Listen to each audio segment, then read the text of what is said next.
I very well understand why it is that people who love and support the State of Israel can simultaneously fear for and worry about the future of our dear country. But I'm not of that mindset. I'm actually very optimistic about the long-term viability of the one and only Jewish state. And I'd like to relay one thought from which I hope people can draw just a little bit of inspiration the next time they feel the sense of despair encroaching upon them when it comes to Israel's future. You see, back in 1973, during the events of the Yom Kippur War, what was actually taking place was a proxy war fought out between the global powers of the United States of America and the Soviet Union, using, in the case of America, Israel as its proxy for hegemony over the sands of the Middle East, and in the case of the Soviet Union, using Egyptian forces and Syrian forces as its proxy when it came to fighting for hegemony over the sands of the Middle East.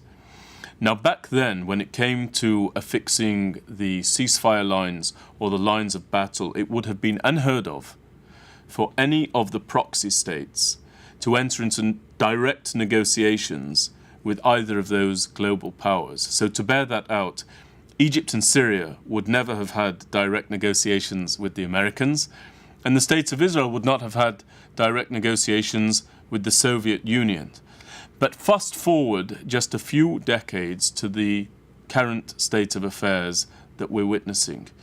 Right now, as we see the Soviet Union and various other states, including Iran, meddling over there in Syria and posing a threat and a perceived danger to the State of Israel, the individual going directly to the President of Russia, Vladimir Putin, and telling him where our red lines are, what we will tolerate, what we will not tolerate, and the lengths that we will undertake in order to defend our vital interests in that area, is none other than the Prime Minister of the State of Israel, Benjamin Netanyahu.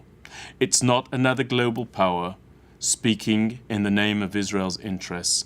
It's the leader of the State of Israel putting forth the vital national interests of our country, backed up by the capability to enforce those. Such a reality could not have been so much as imagined in 1973, but it is our reality today. The State of Israel is on the ascent, and we're just getting started.